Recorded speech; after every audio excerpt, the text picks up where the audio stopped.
Hello student, आज हम पढ़ने वाले कक्षा 9th का चैप्टर 6 हरिशंकर परसाई द्वारा जो लिखा गया हिंदी का प्रेमचंद के फटे जूते। तो आज हम इसी के बारे में अच्छे से जानेंगे और इस चैप्टर को आज अच्छे से क्लियर कर देंगे। तो आप हमारे चैनल पर नए हो तो प्लीज़ हमारे चैनल को सब्सक्राइब कर देना और ऐसे ही पार्ट को समझने के लिए प्लीज़ हमारे वो बेल आइकन को भी प्रेस ज़रूर कर देना। तो चलो अब हम अपना चैप्टर स्टार्ट करते हैं हरिशंकर परसाई के जीवन परिचय से।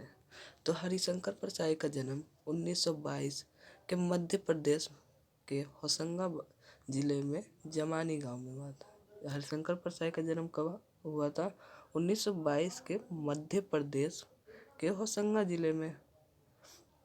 इसे आप अच्छे से याद रखना। और नागपुर विश्वविद्यालय में MA करने के बाद उन्होंने MA की और फिर सन 1947 में स्वतंत्र लेखन करने लगे और जबलपुर में वसुधा नामक पत्रिका उन्होंने निकाली, वसुधा नामक, जिसके हिंदी संस्कार में काफ़ी सराहना, मतलब बहुत ही उसे चाहने वाले थे, ऐसा था।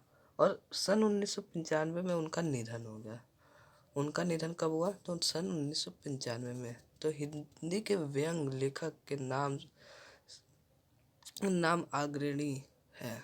परसाई जी की कृतिकों में हंसते हैं, रोते हैं, और जैसे उनके दिन फिरे, रानी, नगफनी की कहानियाँ, तट की खोज, तब की बात और थी, भूत के पाँव पीछे, बेईमानी की परत, ऐसी उन्होंने कुछ उल्लेखनीय लिखे हुए थे। और भारत जीवन के पाखंड, भ्रष्टाचार, अंत विरोधी, बेईमानी आदि में लिखे हुए व्यंग जो थे ना उनके, वो शोषण के विरुद्ध थे। वो साहित्य के भूमिका के निभा थे, मतलब वो ना विरोध करते थे इन सब का, वो ये सब नहीं चाहते थे। और उनका व्यंग लेखन परिवर्तन की जो चेतना पैदा कर, जो लेखन में परिवर्तन जो था वो पैदा करना चाहते थे। और कोरे हस्त में अलग यह व्यंग आदर्श के पक्ष में अपनी उपस्थिति दर्ज कराता है और सामाजिक, राजनीतिक और धार्मिक पाखंड पर लिखे गए व्यंगों ने व्यंग्य साहित्यकारों के मानकों का निर्माण किया। जो सामाजिक और राजनीतिक धारखंड के पाखंड, जो मतलब भ्रष्टाचार करते, उनके बारे में व्यंग्य साहित्य मानकों का निर्माण किया, बनाया। और परसाई जी ने बोलचाल की सामान्य भाषा का प्रयोग किया। सामान्य भाषा का कोई कठिन नहीं, किंतु संरचना के अनूठेपन के कारण उनकी भाषा की मारक क्षमता बहुत बढ़ गई। उनकी जो भाषा थी ना, वो उसकी जो क्षमता थी वो बढ़ गई। तो चलो अब हम अपना चैप्टर स्टार्ट करते हैं प्रेमचंद के फटे जूते से। तो प्रेमचंद का एक चित्र उनके सामने उन्होंने मेरे सामने का, तो वो हरिशंकर परसाई जी के सामने और पत्नी के साथ फोटो खिंचा रहे हैं। वो किसके साथ फोटो खिंचा रहे हैं? अपनी पत्नी के साथ। सिर पर किसी मोटे कपड़े की टोपी, कुर्ता और धोती पहने। वो क्या पहने? सिर पर मोटे कपड़े की धोती, कुर्ता, सिर पर मोटे कपड़े की टोपी, कुर्ता और धोती पहने हैं और कनपट्टी चिपकी हुई है और गाल की जो हड्डियाँ वो उभर आई, मतलब वो बहुत ही तंदुरुस्त नहीं थे वो, मतलब उनका जो चेहरा था, उनकी जो हड्डियाँ थी ना वो उभर आई, पर घनी मूछों से उनका चेहरा, उनकी बहुत मूछें घनी थी, इसलिए उनका जो चेहरा था वो भरा भरा लगता था। और कैनवस के जूते थे। पाँव में किस चीज़ के जूते थे? कैनवस के, जिसके बंद बेहतरीन, मतलब उनके जो जूते वो बंद नहीं हो पाते थे, और बंद जब होते थे ना तो वो लोहे की पत्तियां निकल आती थी और छेदों में बंद करने में परेशानी, और जो छेदों में बंद करने में बहुत परेशानी होती थी और वो बंद नहीं कर पाते थे और बहुत ही कठिनाइयों से वो बंद कर पाते थे। और दाहिने पाँव का तो जूता ठीक था, दाहिने पाँव का जूता ठीक था, लेकिन बाएं पाँव में एक बड़ा छेद था जिसमें से उंगली बाहर निकल आई थी। और उनकी जो दृष्टि, हरिशंकर परसाई की दृष्टि से इस पर अटक आई, इस पे उनका ध्यान चला गया। और सोचता हूँ कि फ़ोटो खिंचवाने में ऐसी पोशाक पहनते तो असलियत में पोशाक कैसी होगी। तो फिर उन्होंने थोड़ी देर सोचा और फिर उन्होंने सोचा कि नहीं, ये जो आदमी है इसके अलग अलग पोशाक नहीं होंगे, इसमें पोशाक बदलने का गुण ही नहीं है, ये जैसा है वो वैसे ही मतलब उनका जो स्वभाव है जैसा है वैसे ही रहना चाहते हैं और वो अलग दिखना नहीं चाहते, दिखावा नहीं करना चाहते। तो मैं चेहरे की तरफ देखता हूँ।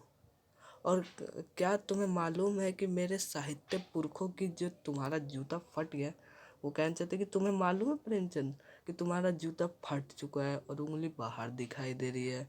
क्या तुम्हें इसका जरा भी संकोच नहीं, लज्जा नहीं है? तो क्या तुम इतना भी नहीं जानते कि धोती को थोड़ा नीचे खींच कर उंगली ढक लो? वो कहना चाहते कि तुम कैसे भी मतलब अपनी जो उंगली है वो छुपा लो, तुम्हें इसका लज्जा तो होना चाहिए। लेकिन मगर फिर भी तुम्हारे चेहरे पर मतलब थोड़ी बहुत वो हंस भी रहे थे, फोटो खिंचाते समय आदमी हंसता ही है। तो फोटोग्राफ ने जब रेडी प्लीज कहा होगा, वो सोचते हैं कि जब फोटोग्राफ ने रेडी प्लीज कहा होगा तब परंपरा के अनुसार तुमने मुस्कान लाने की कोशिश की होगी। दर्द के गहरे कुएं में तल में कहीं पड़ी मुस्कान को धीरे से उन्होंने थोड़ा बहुत धीरे से मुस्कान को अपने निकाला और फिर निकाले होंगे और बीच में ही उसने क्लिक कर लिया होगा, मतलब फोटोग्राफ ने क्लिक करा और फिर थैंक यू कर दिया। और फिर ये विचित्र मुस्कान जो है वो अधूरी है और यह मुस्कान नहीं, ये उपहास है, मतलब ऐसे दिखावे के लिए है। और ये कैसा आदमी है जो खुद तो फटे जूते पहने खिंचवा रहा है पर हंस भी रहा है? अब वो किस में हंस रहा है ये सोचने लगता है। तो फोटो खिंचवाने पे तो जूता पहन लेते हैं, फोटो ही खिंचाना था तो जूता ठीक पहन लेते हैं या ना खिंचाते हैं, तो फोटो ना खिंचाने से क्या बिगड़ जाता है? फिर वो सोचते हैं ना कि शायद पत्नी की आग्रह, मतलब पत्नी ने बोला होगा कि नहीं चलो तुम खिंचवाओ, तो उसने कहा होगा कि अच्छा चलो भाई अब खिंचवा लेते हैं। फोटो ना खिंचवाने से क्या बिगड़ता? शायद पत्नी के आग्रह रहा हो तो तुम अच्छा चलो भाई कहकर बैठ गए होंगे, कि उन्होंने कहा कि चलो भाई अब खिंचवाओ तो आग्रह की तो बैठ गए होंगे। मगर यह कितनी बड़ी ट्रेजेडी है कि हमारे आदमी के पास फोटो खिंचवाने के भी जूते ना हो। कितनी बड़ी ये संकोच की बात है कि खिंचवाने के लिए भी जूते नहीं है। मैं तुम्हारी ये फोटो देखते देखते तुम्हारे कलेश को अपने भीतर महसूस करके जैसे रो पड़ना चाहता हूँ। वो वो सोचते हरिशंकर प्रसाद जी की ये जो फोटो देखते देखते रो पड़ूंगा, ये तुम्हारे ये भीतर क्या कलेश है।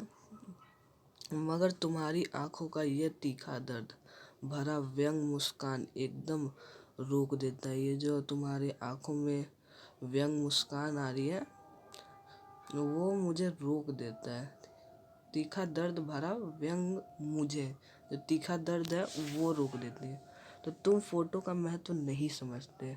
उन्होंने कहा कि तुम फोटो का महत्व नहीं समझते, समझते होते तो किसी भी से फोटो खिंचाने के लिए जूता मांग लेते, कि मतलब किसी से खिंचवाने के लिए जूता मांग लेते। लोग तो मांगे के कोट के वर दिखाई देते हैं, मतलब वो लोग तो कुछ भी मांग लेते हैं, वर मांग लेते हैं और मांगो की मोटर से बारात निकालते हैं।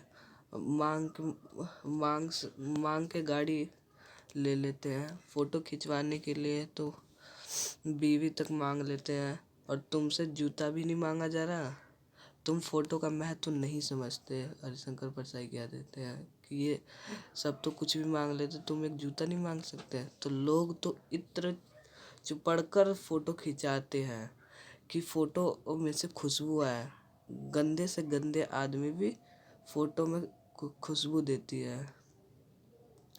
और टोपी 8 आने में मिल जाती है तो जूता अब जमाने में भी 50 रुपये से कम नहीं मिलता। मतलब कि हमेशा टोपी का मूल्य जो होता है वो जूते से कम ही होता है। जूता हमेशा टोपी से कीमती रहा है और अब तो जूते की कीमत और बढ़ गई है। अब तो जूते की कीमत और बढ़ गई है और एक जूते में 2500 टोपी निछावर हो सकती है। वो कहते हैं कि अब तो जूते की कीमत और बढ़ गई और 2500 टोपी निछावर हो सकती है। तुम भी जूते और टोपी के आनुपातिक मूल्य से मारे हो कि मतलब जूता जो है वो टोपी से महंगा ही होता है, तो तुम भी इसी से गुजर रहे हो कि तुम्हारे पे टोपी तो है लेकिन जूता नहीं है। ये विडंबना मुझे इतनी तीव्र से पहले कभी नहीं चुभी। ये जो बातें हैं वो कभी नहीं चुभी इतनी तीव्र से जितनी आज चुभ रही है। जब मैं तुम्हारी फोटो फटा जूता देख रहा हूँ तो तुम महान कथाकार, बहुत बड़े कथाकार थे, ये तो आपको पता ही होगा। उपन्यास सम्राट, युग प्रवर्तक, जाने क्या कहलाते हैं, मगर फोटो में तुम्हारा जूता फटा हुआ है। ये तो आश्चर्य की बात है। मेरा जूता भी कोई खास नहीं, वो अपने आप जूते की बात करना कि मेरा जूता भी खास नहीं, यो ऊपर से तो अच्छा दिखता है लेकिन उंगली बाहर नहीं दिख, ये कहते हैं कि उंगली बाहर तो नहीं दिखती लेकिन जो अंगूठे के नीचे तला है वो घिस चुका है और जो अंगूठा है वो जमीन पे घिसता है, जमीन पे घिसते हैं और पैनी मिट्टी पर कभी रगड़ खाता है, मतलब जब गिट्टी विट्टी कुछ आ जाती है ना तो वो रगड़ खा जाता है और पूरा तला घिस जाएगा और पूरा तला अब धीरे धीरे जो अंगूठे तक का वही नहीं पूरा तला घिस जाएगा और पूरा पंजा छिलने लगेगा, मगर उंगली तो बाहर तो नहीं दिखाई दे रही ना, कम से कम नीचे ही ना। तो तुम्हारी उंगली दिखाई देती है लेकिन पाँव सुरक्षित हो कि तुम्हारी उंगली तो बाहर दिखाई दे रही लेकिन तुम्हारा जो अंगूठा या पैर घिस नहीं रहा है, तुम्हारा छील नहीं रहा है और मेरी उंगली ढकी है पर पंजा घिस रहा है। तुम पर्दे का महत्व नहीं जानते, हम पर्दे पर कुर्बान होते हैं।